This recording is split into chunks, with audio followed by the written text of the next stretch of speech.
Hi viewers, welcome to ఆదాన్ మరోకోవడం. నేను మీ ప్రసాద్.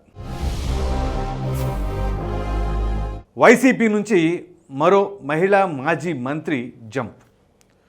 విషయం ఏంటి అంటే, జగన్మోహన్ రెడ్డి గారు ఘోర ఓటమి, అంటే ఏదైతే వైసీపీ ఘోర ఓటమి చెందిందో ఈ క్రమంలో కేవలం 11 అసెంబ్లీ స్థానాలకు మాత్రమే పరిమితమైంది. అంటే ప్రతిపక్ష హోదా కూడా సాధించలేకపోయింది.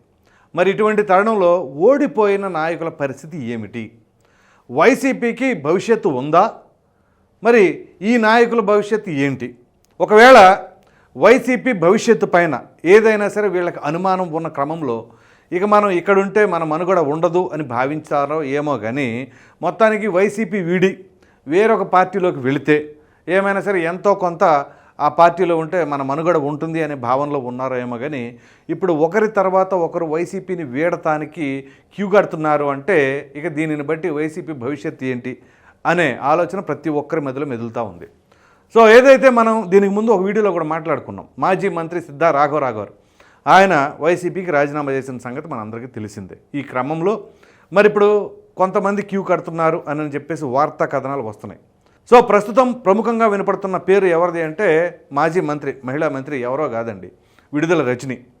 ఆవిడ రాజకీయ ప్రస్థానం తెలుగుదేశం పార్టీలో ప్రారంభించినప్పటికీ, సో దాని తర్వాత అనూహ్య పరిణామాలు చోటు చేసుకున్న నేపథ్యంలో ఆవిడ తెలుగుదేశం పార్టీని వీడి 2019లో వైసీపీలో జాయిన్ అయ్యారు. సో ఊహించని విధంగా అక్కడ ఎవరైతే అసలు రాజకీయ అరంగేటం చేయడానికి కారణమయ్యారు ఆవిడికి, అతనిపైనే అంటే పత్తిపాటి పుల్లారావు గారిపైనే పోటీ చేసి గెలుపొందారు.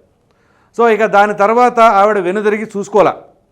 సో దానికి తగినట్టుగా ప్రభుత్వ సలహాదారులైనటువంటి సజ్జల రామకృష్ణారెడ్డి గారి ఆశీస్సులు మెండుగా ఉండడంతో రెండవ క్యాబినెట్లో ఆవిడ మంత్రిగా చోటు లభించింది.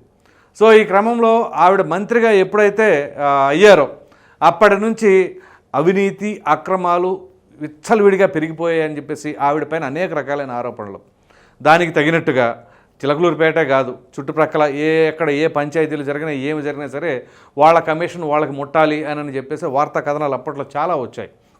ఇక దాని తర్వాత ఎన్నికల సమయంలో ఆవిడని ఎక్కడైతే చిలకలూరుపేటలో ఉన్నారో అక్కడ నుంచి తీసుకొచ్చి గుంటూరు 2లో పోటీ చేపిస్తే వైసీపీ తరపున, అదే చిలకలూరుపేటలో వైసీపీ తరపున పోటీ చేయించడానికి ఏదైతే మల్లెల రాజేష్ నాయుడు అని ఉన్నారో తనకి టికెట్ ఇప్పిస్తాను అని చెప్పేసి అతని దగ్గర 6 కోట్ల రూపాయలు వసూలు చేసింది అని చెప్పేసి ఆయన బహిరంగంగానే ప్రెస్ మీట్ పెట్టి వ్యాఖ్యలు చేశారు. ఈ క్రమంలో దానికి సంబంధించి సజ్జల రామకృష్ణారెడ్డి గారు ఏదో పంచాయతీ చేసి మొత్తానికి ఒక 3 కోట్లు మాత్రం రిటర్న్ ఇచ్చారు, మిగతా పరిస్థితి ఏంటి అని చెప్పేసి ఆయన అప్పట్లో చెప్పారు.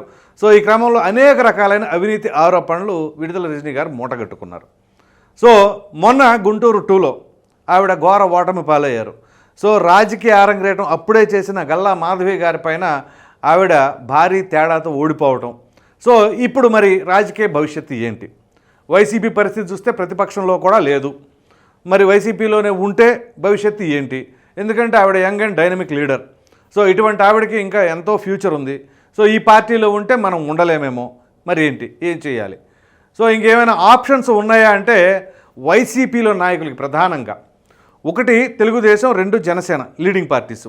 ఈ 2 పార్టీల్లో ఏమైనా అవకాశం ఉందా అంటే ససేమిరా కొంతమందికి అయితే మాత్రం ఆ డోర్స్ క్లోజ్ ఎందుకు అని అంటే, వాళ్ళు చేసిన వ్యాఖ్యలు ఏదైతే అధికారంలో ఉన్నప్పుడు చంద్రబాబు నాయుడు గారిని కానీ, లోకేష్ గారిని కానీ, పవన్ కళ్యాణ్ గారిని కానీ టార్గెట్గా చేసి, అంటే జగన్మోహన్ రెడ్డి గారి దగ్గర ఒక ఇంప్రెషన్ కొట్టేయాలని కావచ్చు, ఇంకోటి కావచ్చు, ఏదైనా కావచ్చు, అప్పట్లో వాళ్ళు చేసిన వ్యాఖ్యలు మితిమీరినమాట, వ్యక్తిగతమైన వ్యాఖ్యలు. పాలసీల పరంగా మాట్లాడితే పెద్దగా ఎవరు పట్టించుకోరు, కానీ వ్యక్తిత్వ హననం చేస్తే ఖచ్చితంగా వాళ్ళైతే మాత్రం డోర్స్ క్లోజ్ చేస్తారు వీళ్ళకి. సో ఇప్పుడు వీళ్ళకి ఏదైనా ఆప్షన్ ఉంది అంటే, ఒకటి కేంద్రంలో అధికారంలో ఉన్న బీజేపీ, అదేవిధంగా మరొక జాతీయ పార్టీ అయినటువంటి కాంగ్రెస్. సో కాంగ్రెస్ పరిస్థితి మనం చెప్పుకోవడానికి ఏమి లేదు అక్కడ ఆంధ్రప్రదేశ్లో ముఖ్యంగా. సో కేంద్రంలో ఏమైనా పికప్ అయినా కానీ ఆంధ్రప్రదేశ్లో మాత్రం ఆ కాంగ్రెస్ పార్టీ పుంజుకుంటుంది అంటే కష్టమే, అది ఎండమావులు లాంటివి.